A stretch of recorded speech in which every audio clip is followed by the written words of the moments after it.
I'm Cynthia Meyer, and today on the Real Life Planning Podcast, we are going to talk about a framework for deciding whether to pay off your rental property mortgage early, and if that's a smart move for you, or whether or not it's better to not pay off the mortgage and to use your funds for other investment activities like buying another rental property or diversifying in other ways. Today's questions comes up in my financial planning practice constantly. Should I pay off my rental property mortgage early and increase my cash flow? Should I use that money for other things, not just life and style expenses, but growing and expanding my net worth? The honest answer is it really depends on your individual numbers, not your gut.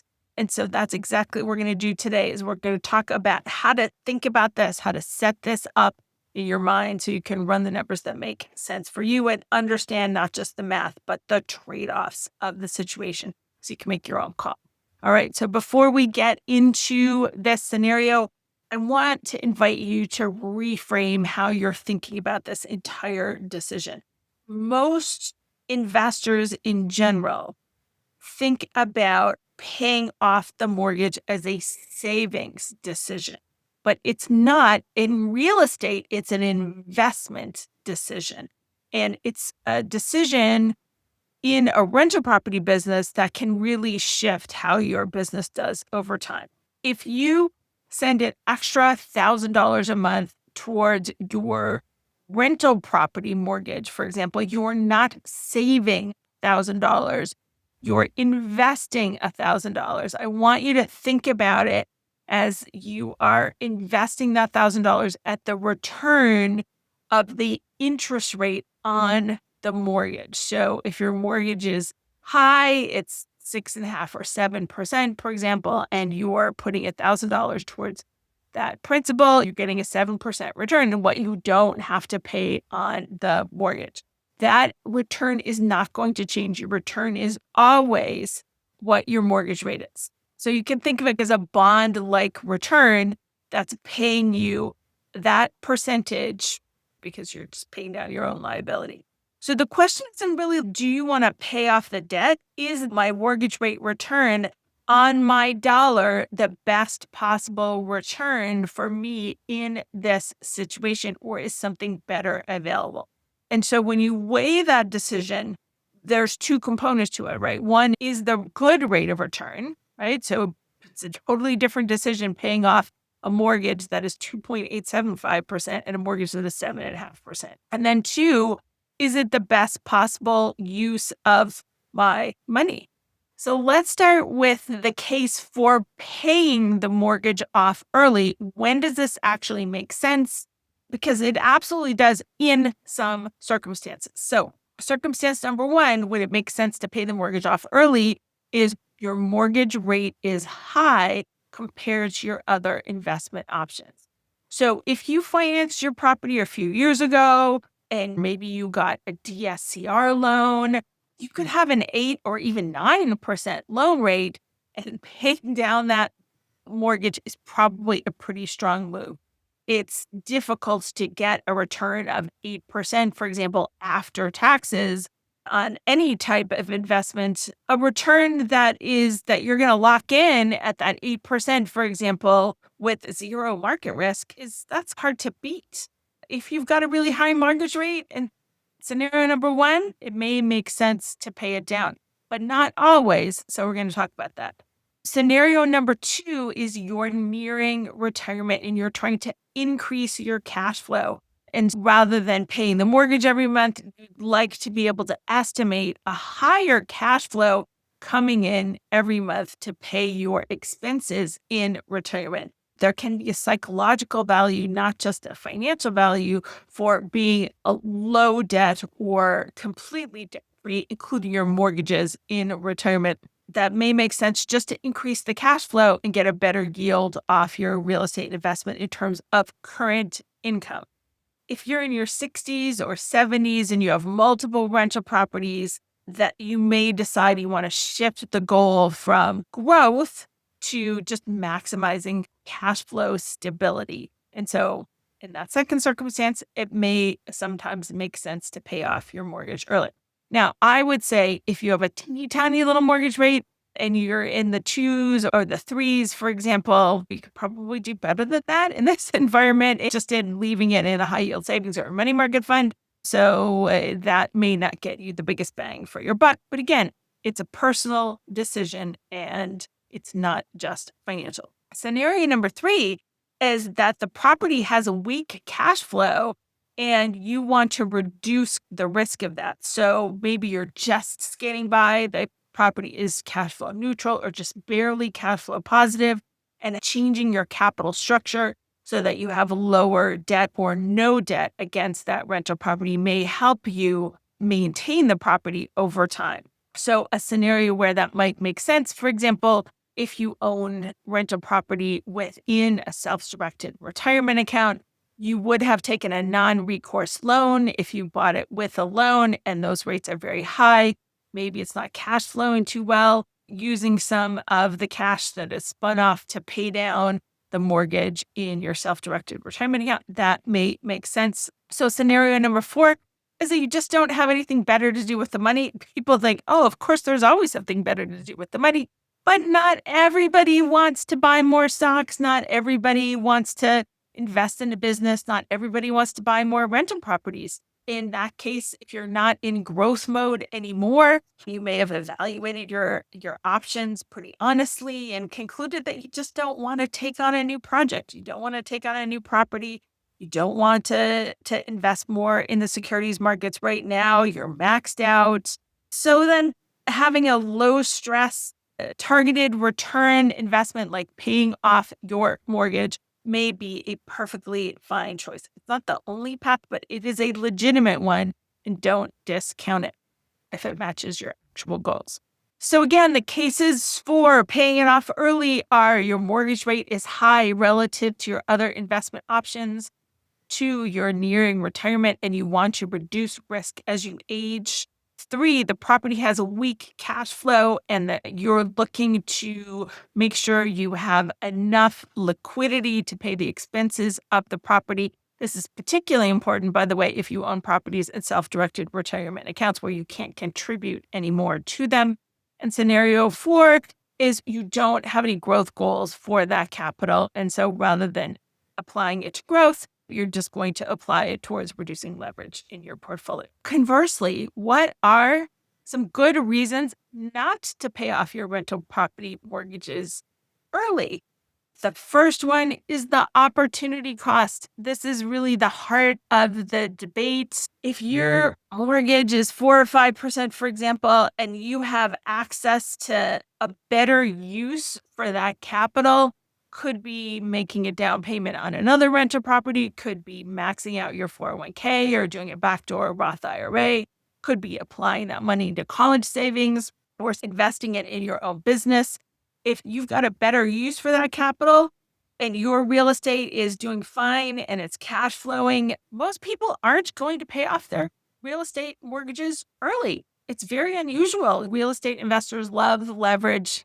They're more likely to take leverage out of a property than they are to pay it down when they're in the building and scaling stage of the portfolio. So a mortgage payoff is going to cap your return at your interest rate.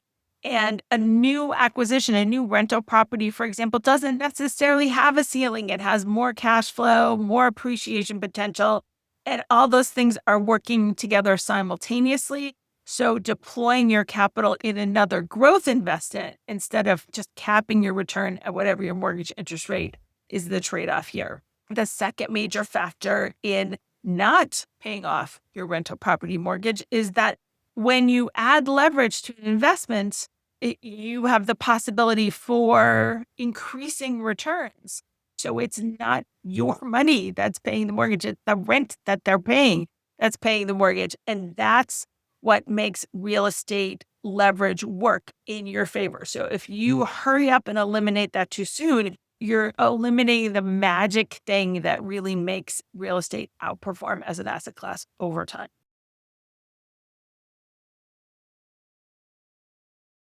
So the third reason not to pay off your mortgage early is liquidity. How much of your net worth have you locked up in a single asset?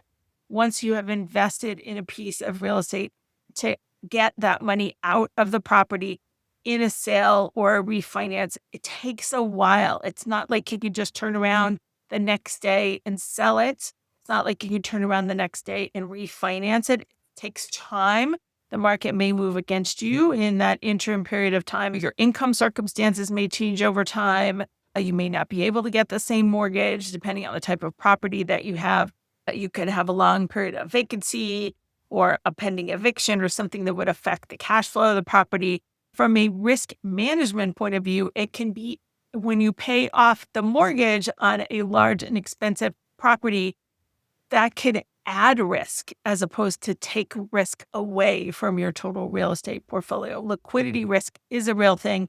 You are legally required to maintain that property, to pay your property taxes and your insurance, and to have some cash flow available. If you throw every penny into paying the mortgage down early, we've got to make sure that you still have enough cash reserves on the side to pay those things. The fourth consideration is tax consideration. And gosh, it might not be as big of an issue early on in owning your rental property, but as you go on and the rent adjusts upward for inflation, mortgage interest is a deductible business expense.